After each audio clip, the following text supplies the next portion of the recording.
went and finished high school anyway. And I had no ambition. I didn't know what I wanted to do. I did everything from I shucked oysters, I was a hostess, I was a bartender, I was a waitress, I painted houses, I sold vacuum cleaners. I had no idea.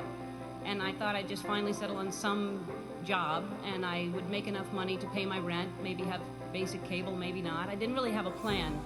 My point is that by the time I was your age, I really thought I knew who I was, but I had no idea.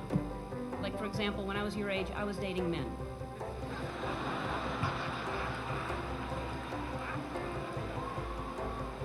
So what I'm saying is, when you're older, most of you will be gay.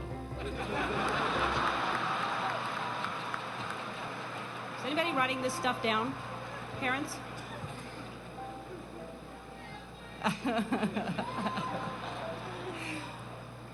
Anyway, I had no idea what I wanted to do with my life, and the way I ended up on this path was from a very tragic event. I was maybe 19, and my girlfriend at the time was killed in a car accident. And I passed the accident, and I didn't know it was her, and I kept going. And I found out shortly after that it was her. And I was living in a basement apartment. I had no money.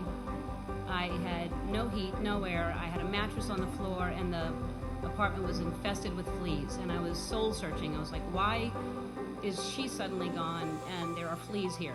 I don't understand. There must be a purpose, and wouldn't it be so convenient if we could just pick up the phone and call God and ask these questions? And I started writing, and what poured out of me was an imaginary conversation with God, which was one-sided. And I finished writing it, and I looked at it, and I said to myself, and I hadn't even been doing stand-up ever. There was no club in town. I said, I'm going to do this on The Tonight Show with Johnny Carson. At the time, he was the king. And I'm going to be the first woman in the history of the show to be called over to sit down. And several years later, I was the first woman in the history of the show, and only woman in the history of the show, to sit down because of that phone conversation with God that I wrote.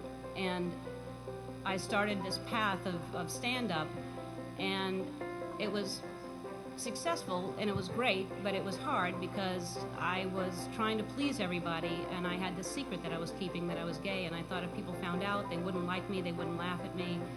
Then my career turned into, I got my own sitcom, and that was very successful, another level of success, and I thought, what if they find out I'm gay, then they'll never watch, and this was a long time ago. This was when we just had white presidents. But anyway, this was back many years ago.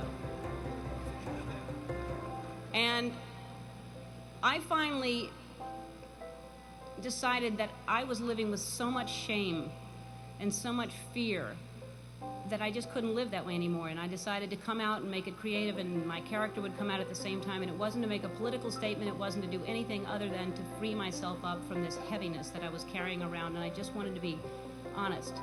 And I thought, what's the worst that can happen? I can lose my career. I did. I lost my career.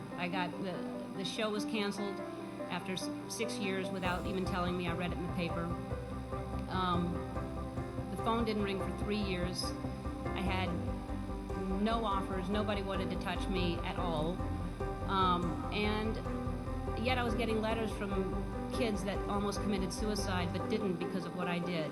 And I realized that I had a purpose. And it wasn't just about me, and it wasn't about celebrity, but I felt like I was being punished, and it was a bad time. I was angry, I was sad, and then I was offered a talk show. And the people that offered me the talk show tried to sell it, and most stations didn't want to pick it up. Most people didn't want to buy it because they thought nobody would watch me. And really, when I look back on it, I wouldn't change a thing. I mean, it was so important for me to lose everything because I found out what the most important thing is to be true to yourself. And ultimately, that's what's gotten me to this place. I don't live in fear. I'm free. I have no secrets. And I know I'll always be okay because no matter what, I know who I am. So, in conclusion, when I was younger, I thought success was something different. I thought, when I grow up, I want to be famous. I want to be a star. I want to be in movies. When I grow up, I want to see the world, drive nice cars. I want to have groupies, to quote the Pussycat Dolls.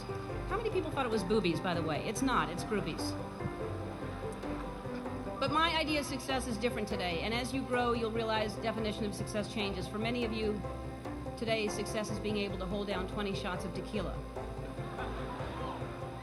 For me, the most important thing in your life is to live your life with integrity and not to give in to peer pressure to try to be something that you're not. To live your life as an honest and compassionate person, to contribute in some way. So to conclude my conclusion, follow your passion, stay true to yourself, never follow someone else's path unless you're in the woods and you're lost and you see a path, then by all means you should follow that. Don't give advice, it'll come back and bite you when they ask. Don't take anyone's advice. So my advice to you is to be true to yourself and everything will be fine. And I know that a lot of you